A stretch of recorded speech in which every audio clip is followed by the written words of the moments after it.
poderoso, digno de louvor, digno de louvor.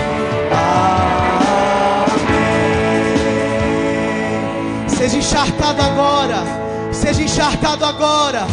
O que nos lava dos pecados, o que nos traz restauração.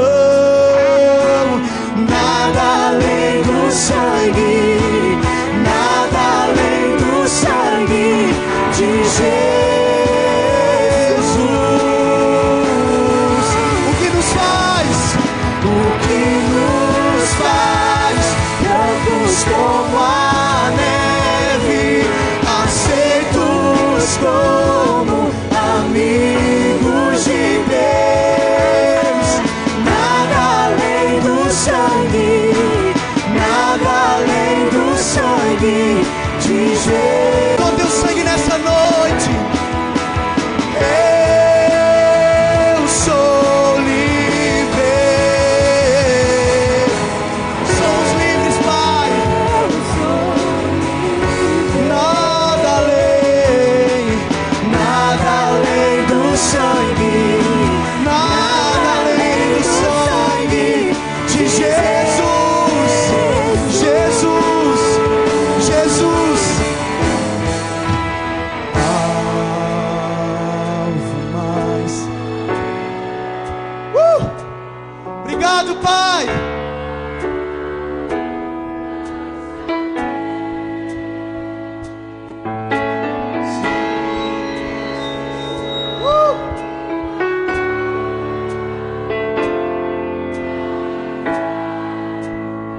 Alvo mais que a neve, alvo mais que a neve, alvo mais que a neve,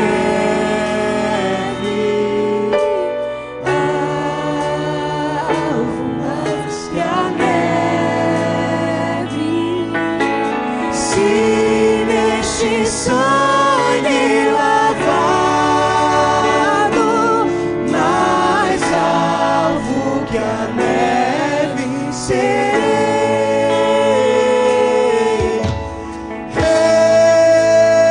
Eu sou livre,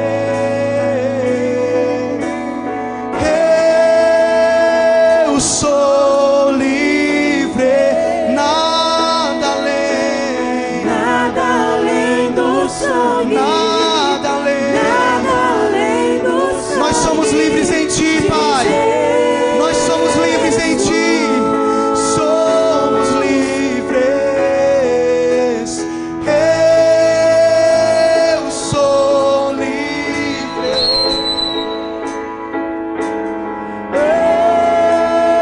Eu sou livre. Nada além do sangue, nada além do sangue de Jesus.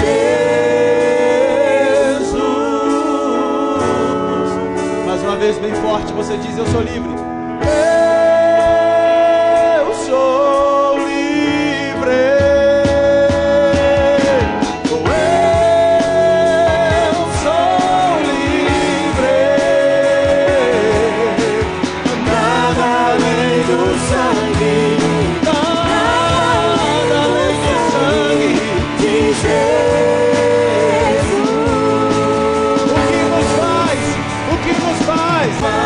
Dos pecados, o que nos traz restauração. Nada além do sangue, nada além do sangue de Jesus. Aplaudam ao Senhor, aplaudam ao Senhor. Aleluia, aleluia. Glórias ao santo nome do Senhor. Amém. Glória a Deus. Aleluias. Podem sentar. Ainda nesse ritmo, nessa vibe maravilhosa cristã. Quero que você me responda aí. Você veio para adorar ao Senhor? Amém? Quantos vieram para adorar ao Senhor essa noite? Quantos vieram para adorar em espírito e em verdade? Amém? Há uma expectativa poderosa dos céus sobre a sua vida. E se você corresponder a essa expectativa, os céus se derramarão sobre você. Eu tenho aprendido que a maneira com que eu celebro, a intensidade com que eu celebro, vai determinar a maneira como eu vou receber. Eu não sei o que você veio dar ou buscar essa noite, mas eu sei que Deus, quando encontra um coração contrito e quebrantado, Ele não despreza. Amém? Um coração contrito e quebrantado não desprezará o Senhor. Amém? Abra sua Bíblia no livro de 1 Crônicas, versículo 21. Capítulo 21, versículo 24. Aqui o retorno está dando um pouco de microfonia. Pode. Capítulo 21, versículo 24.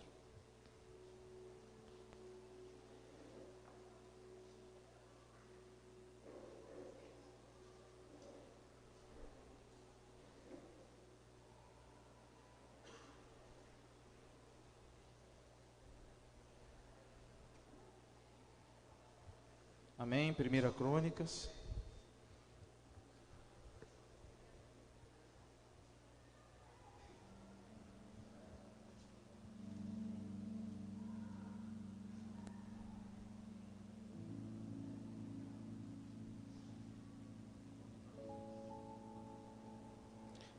Glória a Deus.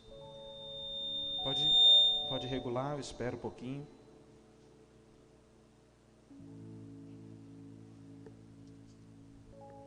Amém? Diz assim a palavra do Senhor. E disse Davi o rei a Ornã. Ainda está, esperar ajeitar, senão eu não vou. Um pouquinho mais de agudo. Pode tirar um pouquinho do retorno.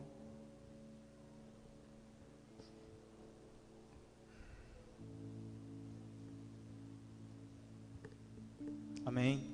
Glória a Deus. Vamos lá. E disse o rei dastos e sacrifícios pacíficos, e invocou o Senhor, ao qual lhe respondeu com fogo do céu sobre o altar do holocausto. Amém? Amados, Deus sempre olhou o nosso coração. O apóstolo Paulo diz no livro de 2 Coríntios 9, 6, que quando formos ofertar, que a gente possa ofertar com alegria, não por tristeza, ou avareza, ou por necessidade, mas com alegria, porque Deus ama aquele que dá com alegria. Davi, aqui, quando vai oferecer sacrifícios a Deus, ele não oferece apenas o sacrifício, ele não oferece apenas os animais, ele oferece uma quantidade significativa e exponencial, naquela época, e até os dias de hoje. É impossível adorarmos a Deus somente com a nossa voz, é impossível adorarmos a Deus somente com as nossas mãos trabalhando, é impossível adorarmos a Deus somente lendo a Bíblia, é impossível adorarmos a Deus somente jejuando. Porque nós dependemos de algumas coisas aqui na terra, porque comemos aqui, nos alimentamos aqui, bebemos aqui, vivemos de coisas que são daqui. Se você pode jejuar durante um determinado período de tempo, a partir de um ponto, o seu jejum já não vai ser mais benéfico. O seu jejum vai ser um jejum de tolo, porque vai ultrapassar uma adoração para um suicídio, porque você vai entrar em falência múltiplas de órgão, e você vai morrer, porque você precisa comer, você precisa beber. Então, quando eu entrego, não apenas aquilo que eu sou, a minha pessoa, mas aquilo que eu tenho, eu também adoro o Senhor. A adoração, ela tem que ser completa. Não existe adoração apenas em uma atmosfera da minha vida. Não existe adoração apenas verbal, vertical, se eu não tiver essa adoração horizontal também. Eu costumo dizer que eu conheço o evangelho de uma pessoa se ela tem a capacidade de ofertar o mesmo valor que ela tem a capacidade de comprar um perfume importado para ela. Aí eu conheço se ela é realmente evangélica ou não. Eu conheço o coração de adorador de uma pessoa se ela tem a capacidade de ofertar o mesmo valor que ela tem a capacidade de comprar um tênis, só porque o tênis dela, ela acha que passou, não, eu preciso de um mais bonito. Afinal de contas, lançaram o novo modelo da Nike, da Mizuno, da Reebok, e esse meu, ainda que esteja bom, já está ultrapassado, eu preciso de um novo. Se ela tem a capacidade de dar o mesmo valor de oferta. Por isso que quando Caim teve a sua oferta rejeitada, você vai ler a Bíblia e você vai ver que Deus rejeita, não é a oferta de Caim, Deus rejeita a Caim e a sua oferta, porque Caim ofertou com semblante caído. Deus não rejeitou a oferta de Caim, Deus rejeitou a Caim e a sua oferta, e Deus aceitou a Abel e a sua oferta. Quando eu oferto, eu estou dizendo, eu honro. Quando eu dizimo, eu estou dizendo, eu obedeço ao Senhor. Mas quando eu oferto, eu estou dizendo, eu honro ao Senhor. A honra é a gratidão materializada. Então, se você quiser ir mais fundo com Deus, saia da atmosfera da obediência e comece a honrar. Um filho que obedece o pai é um filho bom, mas um filho que honra um pai é um filho excepcional. Excepcional. Eu tenho dito isso sempre. E quando uma pessoa vem perguntar, mas pastor, será que hoje na nova aliança eu preciso cumprir com o dízimo e com a oferta, porque afinal nós vivemos na graça? Eu falei, irmão, então o negócio ficou mais fundo ainda. Porque se na lei eu tinha que cumprir os 10%, porque a lei me garantia que pelos 10% eu era abençoado, e na graça, que o presente foi maior ainda, então na graça eu não sou dizimista, eu sou tudimista, eu não tenho 10% para dar para Deus, tudo que eu tenho é de Deus. Porque se aonde abundou o pecado, superabundou a graça, aonde abundou o dízimo, superabundou todo o restante, porque o dízimo era apenas o princípio, o começo. E eu não quero viver pelo começo, eu quero viver por aquilo que é maior, por aquilo que é mais excelente, porque se eu fizer apenas aquilo que Deus me pede, Ele diz, ainda assim, no final de tudo, sereis considerados servos inúteis. Mas quando eu faço, além daquilo que Ele me pede, eu entro no campo da honra. E a palavra do Senhor diz, honra o Senhor com seus bens, com as primícias das suas rendas, e os seus celeiros se encherão de trigo, e os teus lagares de vinho. A quem honra, honra. Amém? Vamos ofertar e dizimar essa noite. Pega o seu envelope. Aleluias. Quero orar por você. Quero orar pela sua semente. Se você não tem, irmão Nilson, por favor, um aqui. Aleluias. Que nos faz, obrigado. Aleluias. Senhor, te agradecemos por cada oferta e dízimo dessa noite.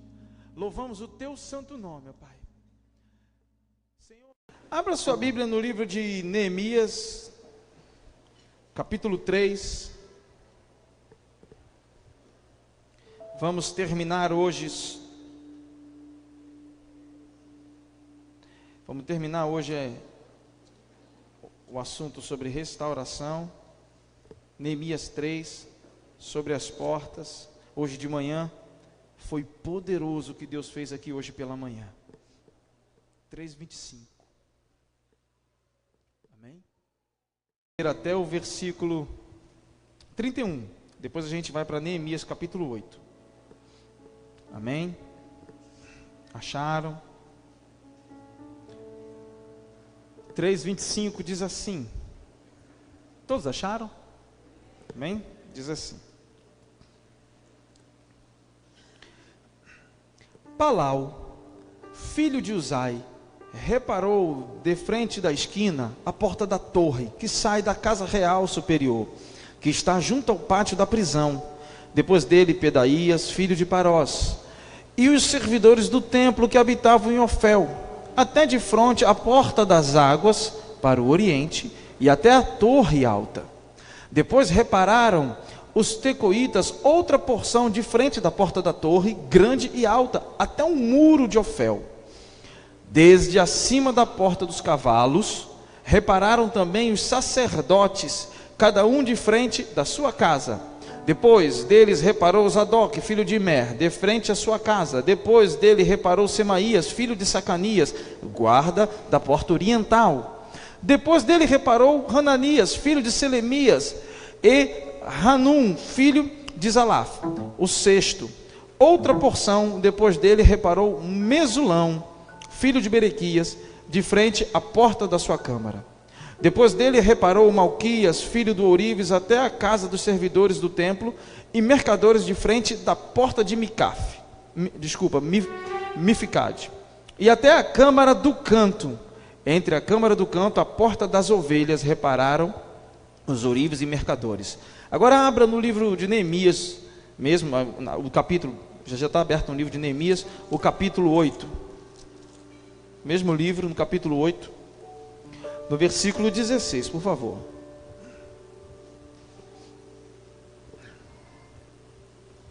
Amém?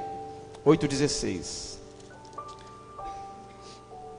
Diz assim: saiu, pois, o povo e os trouxeram, e fizeram para si cabanas, cada um no seu terraço, nos seus pátios e nos átrios da casa de Deus, na praça da porta das águas e na praça da porta de Efraim, que foi a última porta a ser restaurada.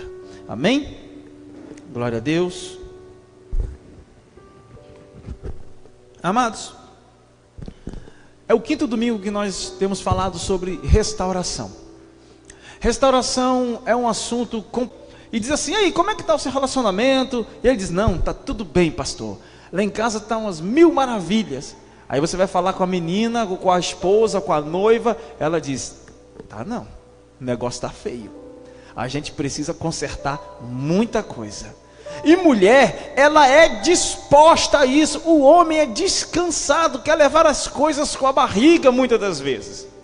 E às vezes quer fazer as coisas na gambiarra, e mulher é detalhista. O homem fala assim: não, vamos resolver isso aqui. Ah, não tá bom, a gente já não viveu até hoje assim, e vamos embora para frente. A mulher não, a mulher quer as coisas da maneira correta. E as grandes empresas já começaram há muito tempo, há muito tempo, já despertaram para isso. Você coloca uma mulher em um setor, ela coloca em ordem aquilo rapidinho. Aí você coloca um homem no setor, ele tem que ter MBA, pós não sei do que, PhD não sei do que, e ele vai e coloca aquilo em ação. Mas a mulher, ainda assim, às vezes com menos instrução, não pela sua capacidade, mas às vezes por não ter tido tanta oportunidade, ela coloca as coisas em ordem, não tendo tanta graduação assim. O que eu estou querendo dizer? Que restauração dá trabalho. Restauração é chato. Quebrar e levantar, ou esperar com que algo, ou encontrar um quadro, melhor falando, encontrar um quadro de caos, um quadro catastrófico, um quadro em que bateu um vento naquela cidade, um ciclone, um tornado, uma enchente, e encontrar aquilo ali devastado e você deixar como antes. Por quê? Porque você tem um fator comparação. Você não quer restaurar nada para ficar pior do que antes. Quem quer restaurar algo para ficar pior do que antes? Você só quer restaurar para deixar melhor. Você encontra um carro ruim, tem um canal que chama-se Restauradores na Discovery Channel ou na History, que eles querem deixar o carro como original ou mais novo, porque estão 50 anos depois, mas querem deixar como se estivesse na época. Quando você restaura, você quer que algo fique melhor do que estava. E Neemias encontra esse desafio. E aí eu comecei a falar dos muros, e foram 3 domingos falando dos muros. E quando comecei, pensei que tinha se findado o assunto, e Deus falou: peraí, e as portas?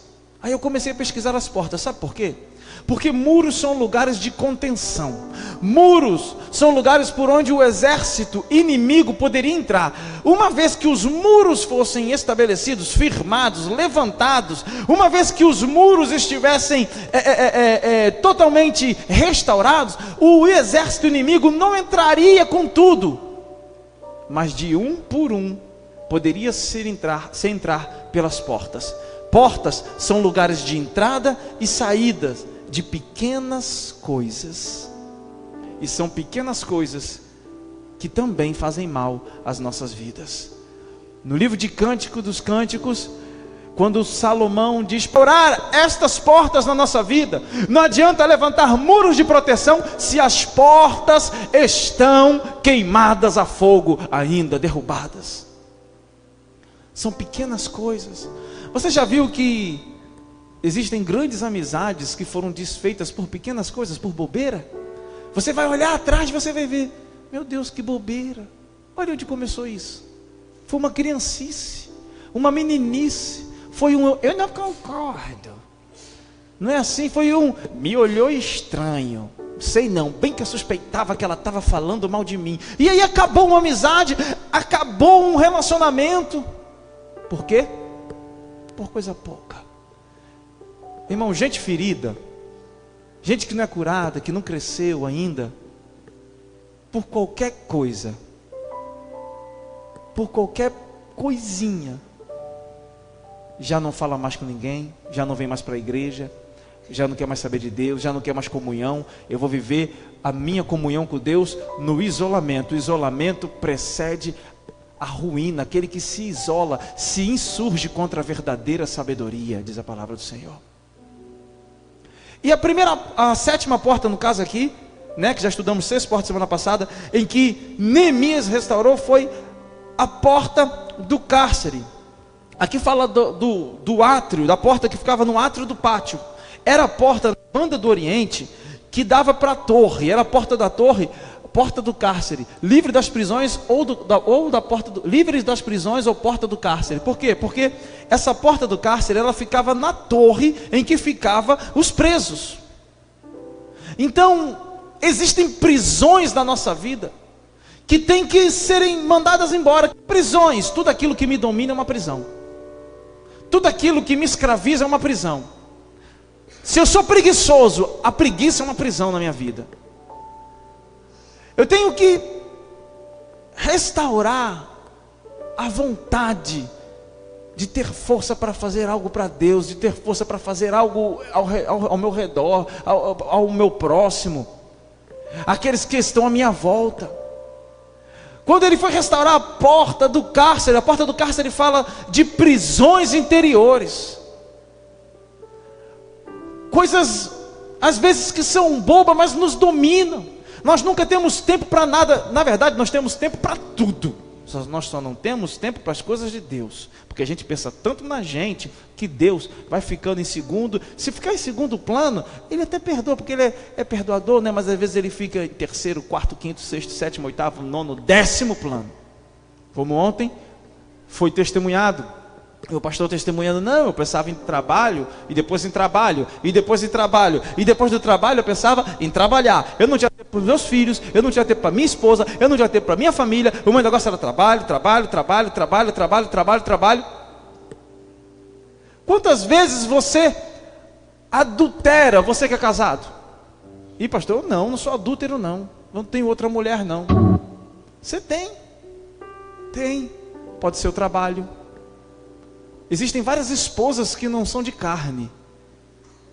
Quantos homens estão do lado da mulher na cama? Não, é porque a reunião amanhã, não sei o quê. Não, porque e a esposa querendo conversar e ele está adulterando com o trabalho. E a esposa do mesmo jeito, porque com o avanço, com essa modernidade feminina, a mulher, ela é tão desenvolta quanto o homem. Ela é tão desenrolada quanto o homem, altamente capacitada. E responsável, como eu falei aqui no começo. E às vezes adultera, esquece da família, esquece de cumprir o seu papel como mãe. Por quê? Como esposa também. Por quê? Porque está sendo dominada. Tudo que te domina, que te escraviza, é uma prisão. É o seu senhor. Tem gente que é o dinheiro. Tem pessoa que vai contar o dinheiro, não conta perto do filho. Manda o filho virar a cara e conta aqui, porque o filho não pode saber que ele tem. Guarda embaixo do colchão. Esses dias passou uma mulher na Índia, a mulher morreu de infarto. morreu. Porque eles trocaram uma cédula na Índia e as pessoas tinham ainda, se eu não me engano, 1 mês ou 6 meses, eu não me lembro, para trocar aquele dinheiro velho por um novo que saiu, porque aquele ia sair de circulação. Ela entendeu que já tinha saído, e ela tinha um valor considerável, mas um valor alto, naquela moeda antiga, guardada embaixo do colchão. Quando ela viu a notícia e entendeu errado, ela infartou e morreu. Fato é que ela iria morrer de qualquer maneira, aquele dinheiro ia ficar lá, porque ela guardou a vida inteira, já estava velhinha e não gastou. Tem gente que não gasta, tem gente que tem prataria em casa, está esperando quem? O rei e rainha da Inglaterra, vindo do palácio de Buckingham para almoçar na sua casa para comer. Come com seu filho, come com a sua esposa, para com esse negócio. Todo domingo, 2 vezes na semana, ele tem que alisar a desgrama do carro, mas ele não sai com o filho, não sai com a esposa, porque ele gasta 5 horas ali, pulindo um monte de lata e borracha. Não, porque se não tiver assim, eu não consigo nem andar na cidade. Aí os filhos não podem pular dentro do carro, comer pipoca, derrubar leite condensado no estofamento. Tem homem que entra em... ai meu Deus, entra em crise. Escravo, materialista. Irmão, Deus quer confrontar a gente. Meu pai sempre dizia assim, o dinheiro não me faz, eu faço o dinheiro.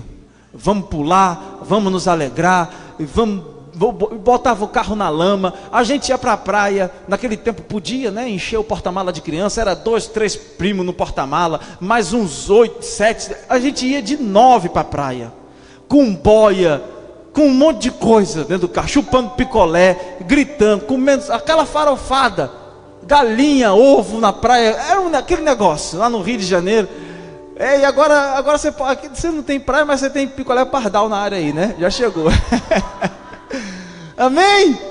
Irmão, é impossível ter uma vida cristã sem a palavra de Deus. O apóstolo Paulo diz no livro de Efésios 5:26, que nós somos lavados através de Cristo pela palavra de Deus. Efésios 5, versículo 26, nós somos lavados pela lavagem da água da palavra. Como é que eu quero ter autoridade em Deus se eu não tenho intimidade com a palavra de Deus? Se eu leio tudo, se eu estudo tudo, e estude, meu irmão. Você que está fazendo faculdade, seja qual for, estude muito, mas tenha intimidade com a palavra de Deus. Tenha intimidade com a palavra de Deus. Carros te levarão a lugares longe. Foguetes vão te levar ao espaço. Avião percorre distâncias imensas em poucas horas.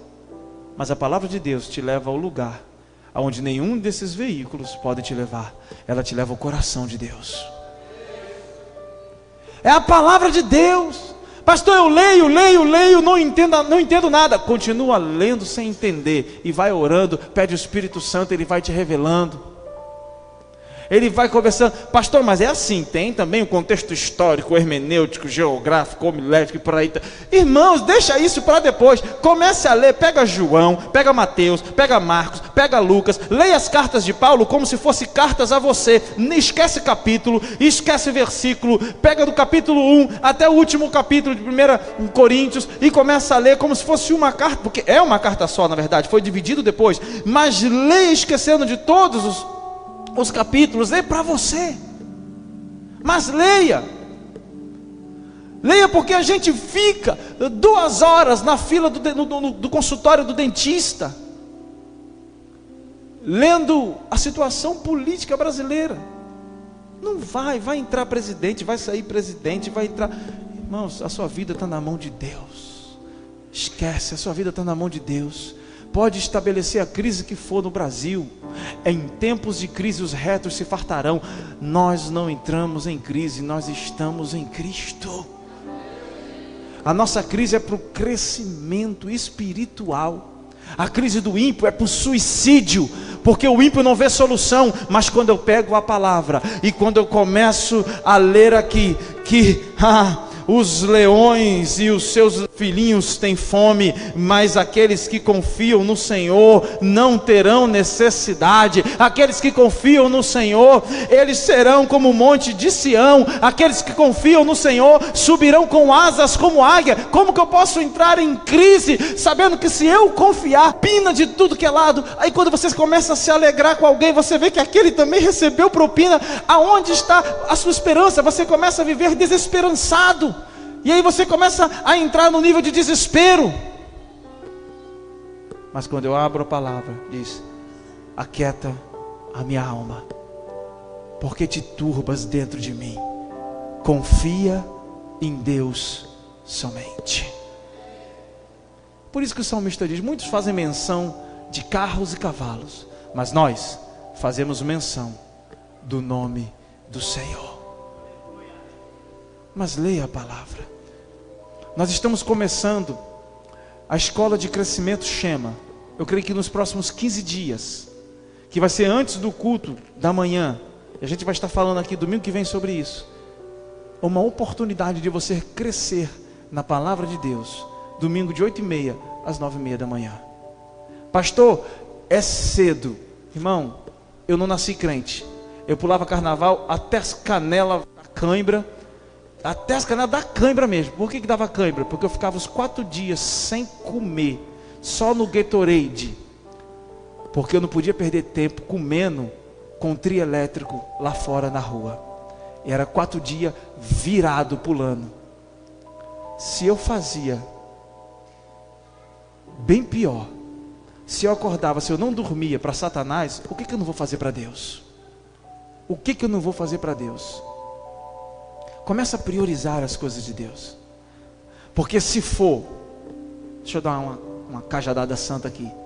Porque se eu falar que aquele que chegar amanhã 5 da manhã lá em casa vai ganhar R$1.000, quando eu abrir a porta vai ter uma fila na porta, e ainda que sejam irmãos, vão estar se brigando, empurrando um o outro. Eu cheguei primeiro. É assim. Irmãos, está tendo Expocrato, eu não sou contra. Eu vou na Expocrato comer biju, comer tapioca, não sei o que. Eu só não vou entrar no show do inferno. Mas o resto, eu vou conhecer, ver os cavalos, ver o boi, passear, comer costela que lá vende. Mas eu passo no shopping e o pessoal cedo, esperando a loja abrir para comprar. Quando Beyoncé vem fazer show no Brasil, Justin Bieber, que nem está com essa bola toda, o show do YouTube esgotou em 2 horas os ingressos. Tem pai que vai dormir na fila 1 semana antes para comprar ingresso para o filho assistir Justin Bieber. Pelo amor de Deus. Aí o crente reclama de acordar 8h30 para vir para a igreja. Como é que pode um negócio desse? Ai, meu Deus do céu.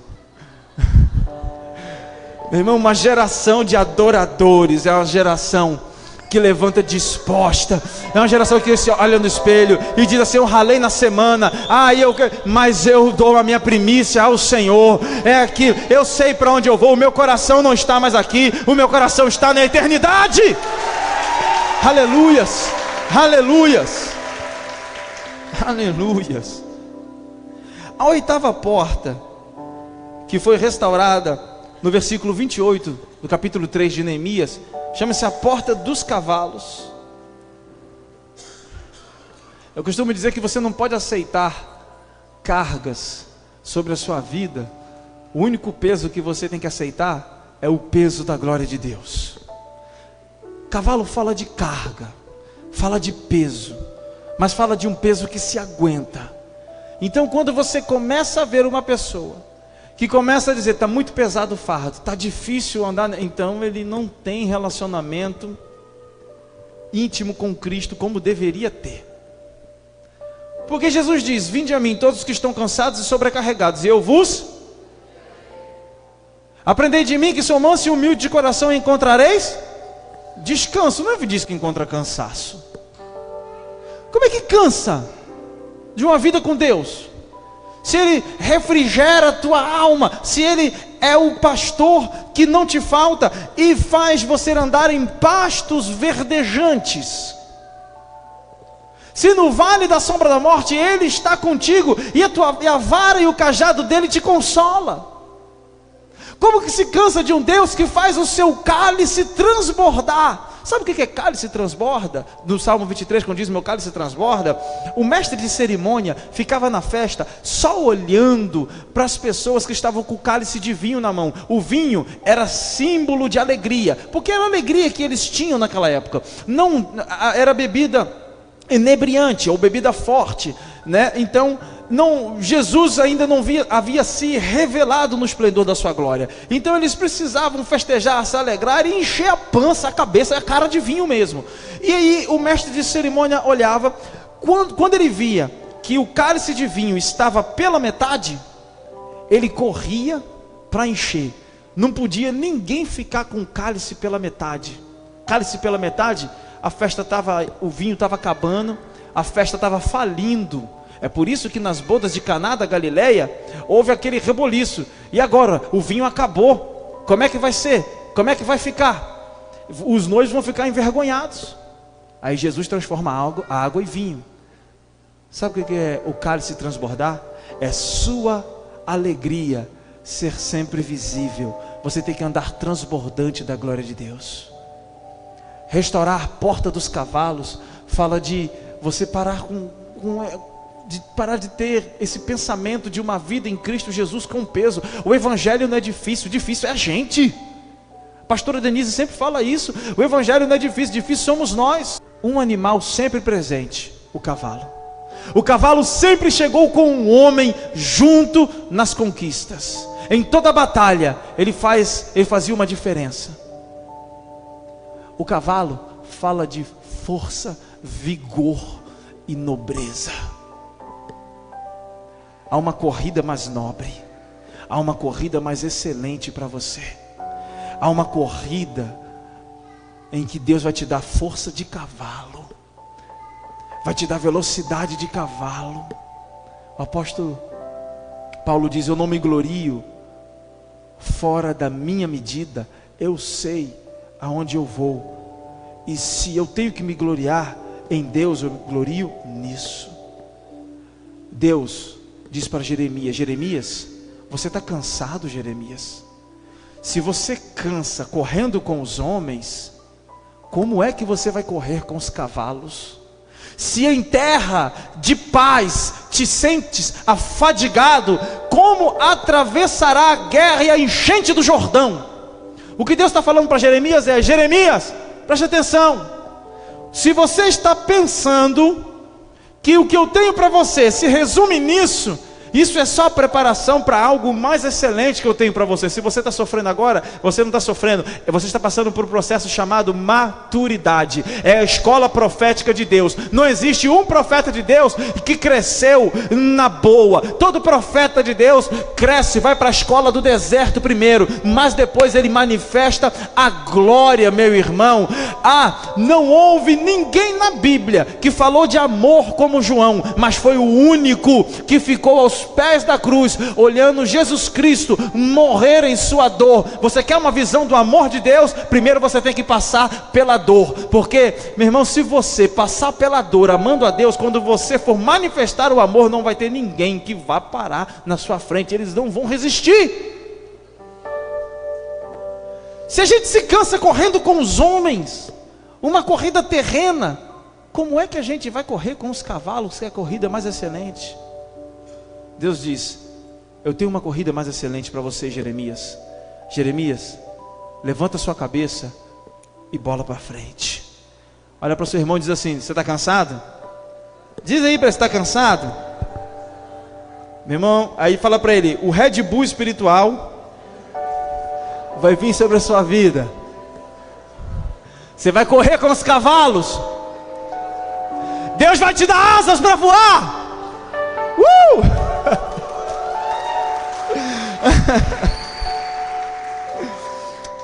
Amados, Deus tem tanto para você conquistar. Tem gente que já perdeu. De quem, meu santo? Tem gigantes ainda para você matar. Ainda não acabou a sua jornada. Não acabou. Não, tá bom, eu me contento aqui. Se você acha que o que você tem, você se contenta para você viver, ótimo. Então não seja egoísta. Conquiste mais e manifeste o reino. Comece a fazer para o reino de Deus. Porque se eu me contento apenas com o que eu tenho, para que eu venha sobreviver, eu não entendi o que é reino de Deus. Porque o que eu tenho tem a capacidade de ser bênção quando passando por mim alcança outra pessoa. Agora passando por mim, chegando em mim, parando em mim, é maldição. É maldição. Porque se eu sou justo, eu cresço como o cedro do Líbano. Eu chego a 40 metros de altura. E eu cubro as árvores que estão ao meu redor, para que elas possam crescer também. E se eu estou velhinho, não tem problema. A Bíblia diz que ainda na sua velhice dariam frutos, e os seus frutos seriam viçosos, mas aqueles que estão em Deus. Então começa, meu irmão. Moisés foi chamado, sabe com quanto tempo? Quantos anos? Ele tinha 80 anos quando foi chamado para libertar o povo de Israel do Egito. Smith Wigglesworth tinha mais de 60 anos, nunca tinha lido um livro na vida. De repente pega a Bíblia e começa a ler a Bíblia, conhecido como o homem de um livro só. E a quase seus 80 anos, ele já tinha, por imposição das mãos e por intermédio da graça de Deus, ressuscitado mais de 20 mortos em seu ministério.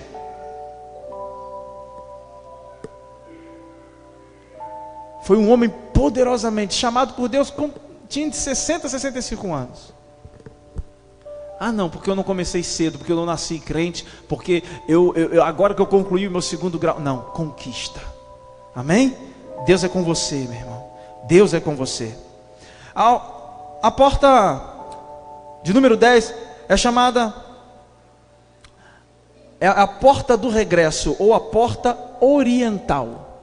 Porta oriental. Jeremias 3:29, fala do regresso de Jesus. Por quê? Porque essa porta encontra-se lacrada até os dias de hoje em Jerusalém. Os judeus acreditam que essa porta é a porta que Jesus entrou montado no jumentinho. E quando ele entrou montado no jumentinho, houve aquele clamor, aquele clangor, dizendo Hosana, Hosana. Aí foi aquela festa com ramos, clamando a ele. E eles lacraram essa porta porque eles acreditam que o Messias, o Hamashiach deles, o Salvador, vai entrar por essa porta novamente. Essa porta está lacrada até os dias de hoje. Essa porta fala da restauração do amor, esperando a vinda de Cristo. Ei, preste atenção. Você vive esperando como se Jesus fosse voltar amanhã? Mas pastor, o senhor falou para eu conquistar. Você não sabe o dia que Jesus vai voltar, por isso você não tem que ficar parado. Mas em todo momento você tem que esperar a volta dele, dizendo: na glória ele virá, e aquilo que é corruptível se revestirá de incorruptibilidade, e nós vamos ter o nosso encontro com ele na glória. Mas você tem que esperar a vinda de Cristo. Eu estou na igreja, eu estou vivendo como se Jesus nem vai voltar, porque minha bisavó falava que ele ia voltar e não voltou. Minha avó falava que ele ia voltar e não voltou. Minha mãe, coitada, está falando até hoje. Eu estou na igreja, eu amo a Cristo, mas quer saber do agora? Acho que esse negócio é exegese errada. É hermenêutica errada, não vai voltar não. Tem alguma falha nesse negócio, algum erro de tradução. Não há erro de tradução. Sabe o que há? A preguiça. Porque a Bíblia diz que ele vai voltar quando esse evangelho for pregado em toda terra. Em toda a terra.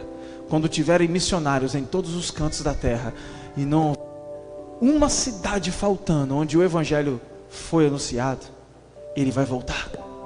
Ele vai voltar. Agora pasmem, só que próximo da gente nós temos mais de 10 municípios ainda que não foram evangelizados. Próximo da gente que eu falo, em Juazeiro.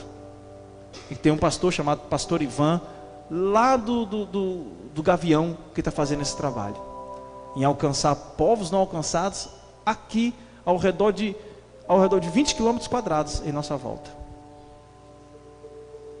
Irmãos, às vezes a gente quer ir para a África, enquanto tem gente vizinho da igreja que você vai falar assim: quem é Jesus? Ele diz: eu conheço Neymar, Cristiano Ronaldo. Agora Jesus, não pastor, é exagero. Não é exagero não. Eles conhecem um Jesus histórico, folclórico, apresentam um Jesus vivo, real para eles. Como hoje um professor de filosofia estava testemunhando, que ele chegou para a aluna dele e disse: vamos falar da Bíblia. Ela: você está bêbado, vou falar amanhã. Vamos falar da Bíblia no outro dia. Você está bêbado, vamos falar amanhã. Ele fala assim: minha filha, eu estou todo dia bêbado, quando é que a gente vai conversar da Bíblia? E eu querendo convencer ela da minha filosofia, e ele falando, hoje ele é crente, ele dizendo: eu cheio de cerveja. A diferença, ela cheia do Espírito Santo de Deus.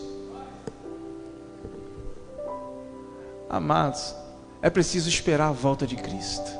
O apóstolo diz que Ele virá para aqueles que amam a sua vinda.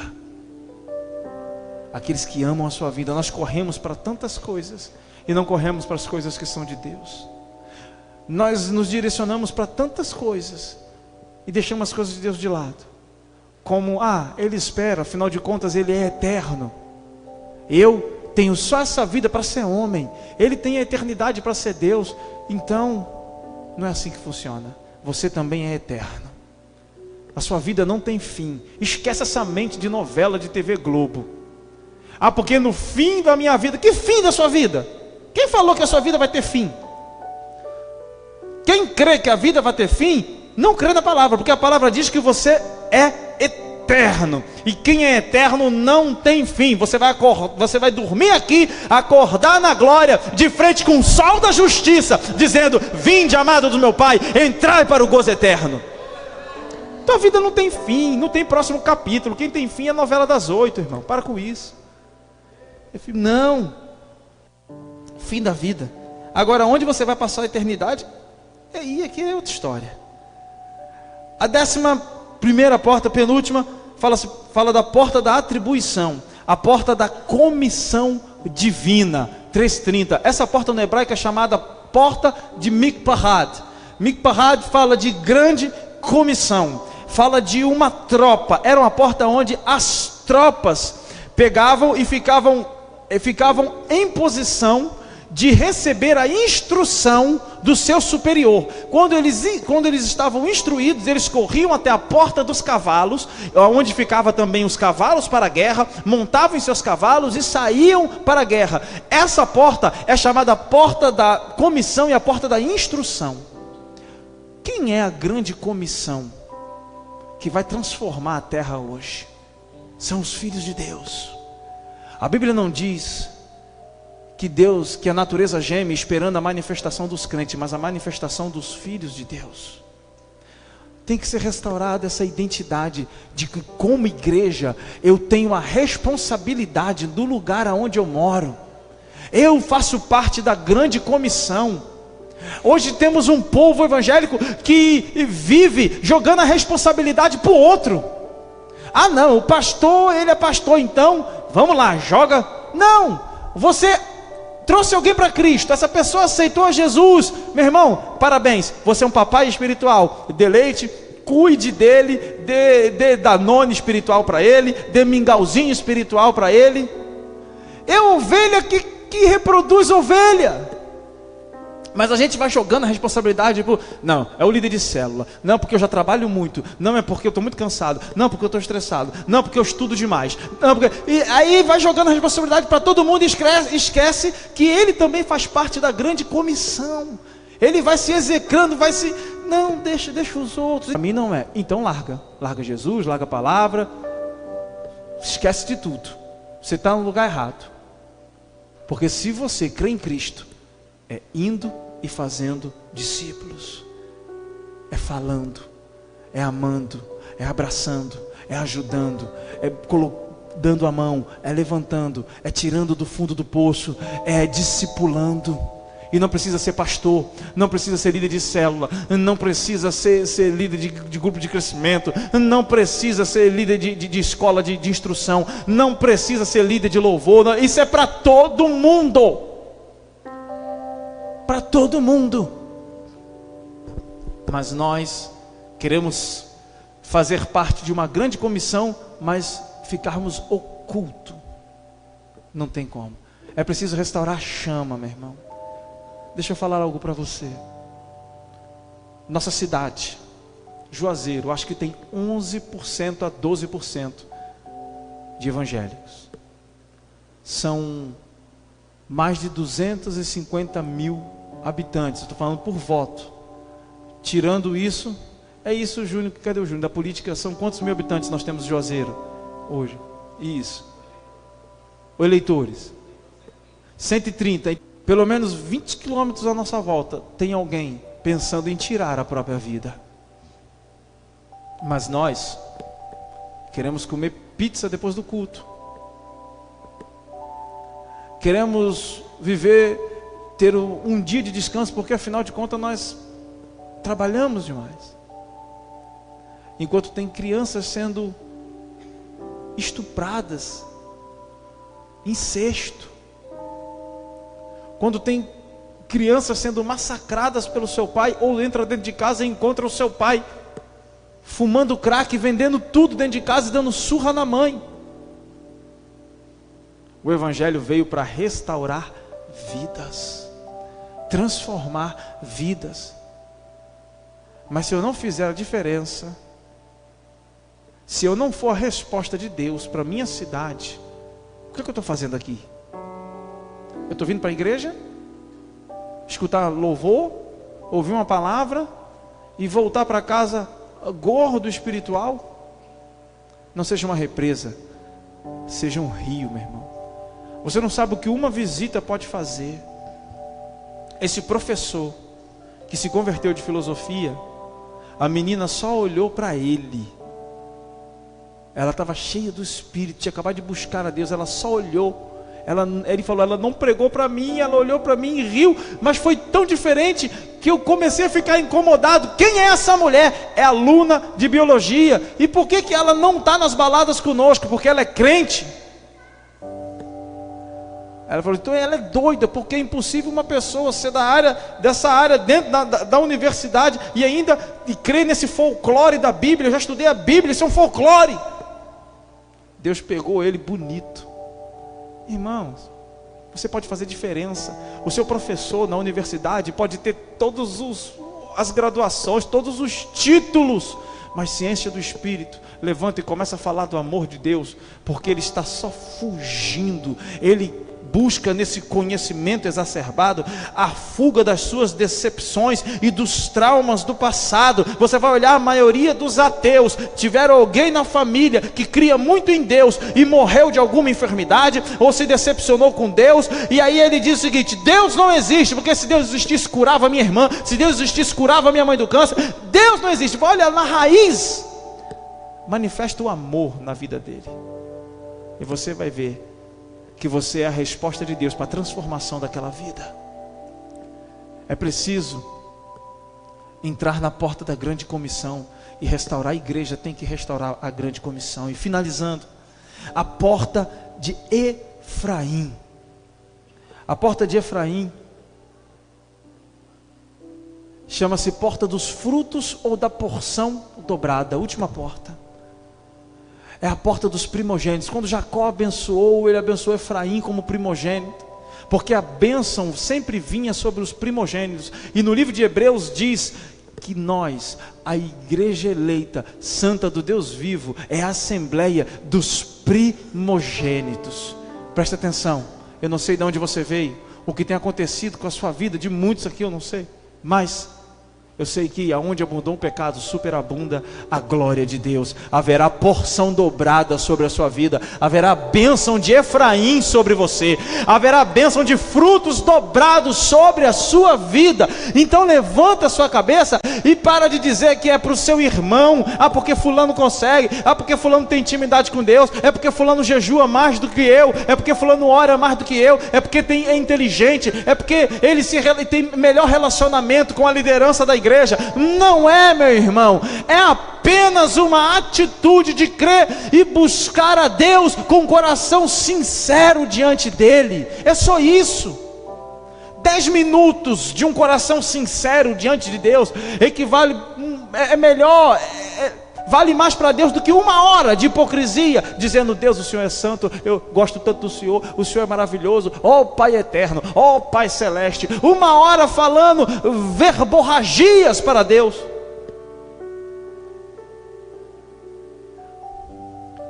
Quando Charles Rodrigues Spurgeon começava a orar e levantava sua mão, as pessoas diziam: eu sentia que o próprio Deus pegava na mão dele e o lugar era incendiado. E uma vez falaram para ele: como é que essa igreja aqui nesse teatro é tão quente, a gente sente tanto esse calor de Deus? Ele falou: eu vou mostrar para você o sistema de aquecimento da minha igreja. Levou eles um andar abaixo e tinha um monte de pessoas orando enquanto Spurgeon pregava. Essa era a chave de Davi quando Davi saía à guerra, era a intercessão.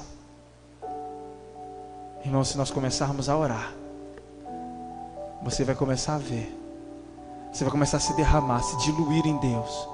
Você vai ver a bênção de Efraim sobre você, a porta dobrada, a unção dobrada, a unção dobrada. Apenas se quebranta. Eu vou te dizer como é que eu era. Eu chegava na igreja, aí eu falava: um rico, e destruiu o versículo, destruiu o contexto, destruiu tudo. Isso, ela escutando. Chegou um dia, meu irmão, que a gaúcha saltou dos pelegos. Eita! Ela disse: mas bate! Dentro do carro: te aquieta, guri!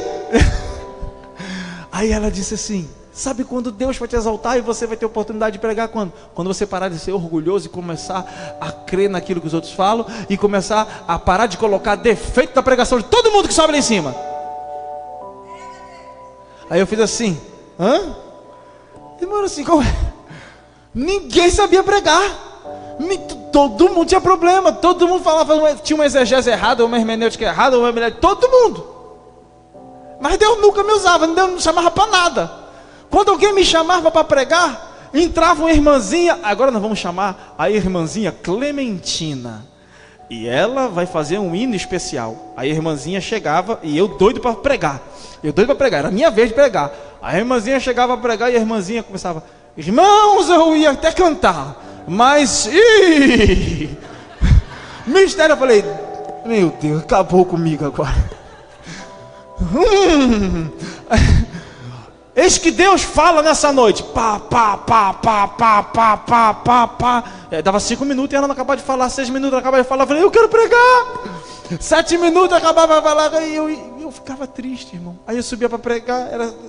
Aí quando eu ia pregar, irmão, é o seguinte, é porque sabe como é, né? A irmãzinha aí, Deus usou ela já. Mas o irmão dá uma palavra de saudação. De saudação. A irmã já saudou, já finalizou, já mandou embora, já foi gente embora para casa. O que eu vou falar? Deixa eu fazer uma oferta então, pelo menos aí, que já vai ainda ver a oferta ainda.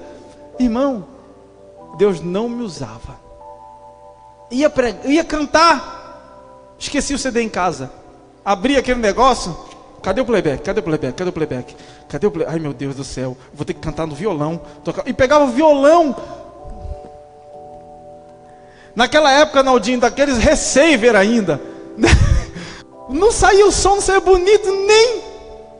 Que ligava um retorno, tudo no master. Aumentava de todo mundo. Eu falava assim: eu não vou conseguir louvar. Entrava no tom errado. Orgulho. Uma vez me chamaram para louvar. Pastora demorou a se arrumar, demorou. Eu falei assim: não, você vai ficar em casa, porque eu vou louvar. Aí ela: não, eu vou me arrumar. E eu com a cara desse tamanho, ela foi dentro do carro. E a gente já foi brigando. Você pensa que pastor não briga? Quem pensa que pastor não briga? Quem sabe que pastor briga? Pastor não briga não, né? A gente apenas fala com os ânimos exaltados. A gente se exalta com carinho. Pastor e pastora não briga, fala com muita unção.